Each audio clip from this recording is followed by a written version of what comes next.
the crew of a Ukrainian jetliner that crashed in Iran, killing 176 people, never made a radio call for help and were trying to turn back for the airport when their burning plane went down, an initial Iranian report said Thursday.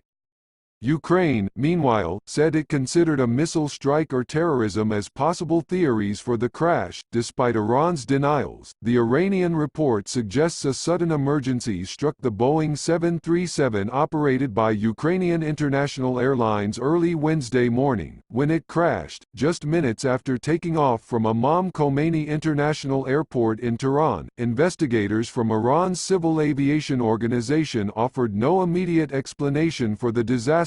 However, Iranian officials initially blamed a technical malfunction for the crash, something initially backed by Ukrainian officials before they said they wouldn't speculate amid an ongoing investigation. The crash came just a few hours after Iran launched a ballistic missile attack against Iraqi military bases housing U.S. troops amid a confrontation with Washington over it, killing an Iranian Revolutionary Guard general in a drone strike last week. The Ukrainian International Airlines took off at 6:12 a.m.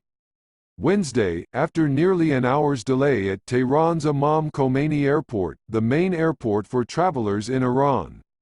It gained altitude heading west, reaching nearly 8,000 feet, according to both the report and flight tracking data. Then something went wrong, though no radio messages were received from the pilot regarding unusual situations, the report said. In emergencies, pilots typically immediately contact air traffic controllers. Eyewitnesses, including the crew of another flight passing above it, described seeing the plane engulfed in flames before crashing at 6:18 a.m. The report said, the crash caused a massive explosion when the plane hit the ground, likely because the aircraft had been fully loaded with fuel for the flight to Kiev, Ukraine. Related, Ukrainian airplane crashes near Iran's capital, killing 176. The report also confirmed that both of the so-called black boxes that contain data and cockpit communications from the plane had been recovered, though they sustained damage and some parts of their memory was lost. It also said that investigators have initially ruled out laser or electromagnetic interference as causing the crash. Alexei Danilov, secretary of Ukraine's Security Council, told Ukrainian media that officials had several working theories regarding the crash, including a missile strike. A strike by a missile, possibly a Tor missile system, is among the main theories, as information has surfaced on the Internet about elements of a missile being found near the site of the crash, Danilov said.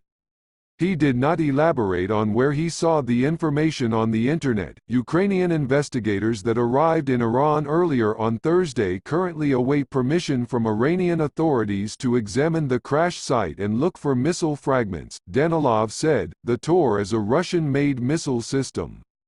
Russia delivered 29 Tor M1s to Iran in 2007 as part of a $700 million contract signed in December 2005. Iran has displayed the missiles in military parades as well. Iran did not immediately respond to the Ukrainian comments.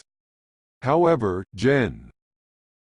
Abolfazl Shakarchi, the spokesman of the Iranian Armed Forces, denied a missile hit the airplane in a comments reported Wednesday by the semi-official Fars news agency.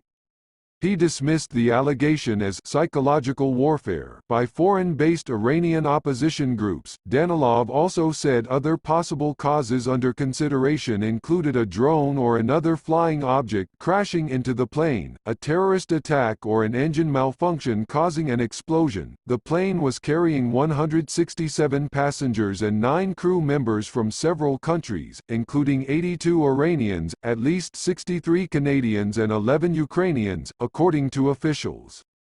The crash just before dawn scattered flaming debris and passengers' belongings across a wide stretch of farmland. Many of the passengers were believed to be international students attending universities in Canada. They were making their way back to Toronto by way of Kiev after visiting with family during the winter break. Ukrainian President Volodymyr Zelensky said he planned to call Iranian President Hassan Rouhani about the crash and the investigation. Undoubtedly, the priority for Ukraine is to identify the causes of the plane crash. Zelensky said. "We will surely find out the truth," Canadian Prime Minister Justin Trudeau said. 138 of the passengers were bound for Canada. The flight also included a family of 4 and newlyweds, too. The manifest listed several teenagers and children, some as young as 1 or 2. The crash ranked among the worst losses of life for Canadians in an aviation disaster. The flag over Parliament in Ottawa was lowered to half-staff, and Trudeau vowed to get to the bottom of the disaster. "Know that all Canadians are grieving with you," he said, addressing the victims' families. Ukrainian officials, for their part, initially agreed with Iranian suspicions that the 3.5-year-old plane was brought down by mechanical trouble, but later backed away from that and declined to offer a cause while the investigation is going on. While the cause of the tragedy remained unknown, the disaster could further damage Boeing's reputation, which has been battered by the furor over 2 deadly crashes involving a different model of the Boeing jet, the much newer 737 MAX, which has been grounded for nearly 10 months.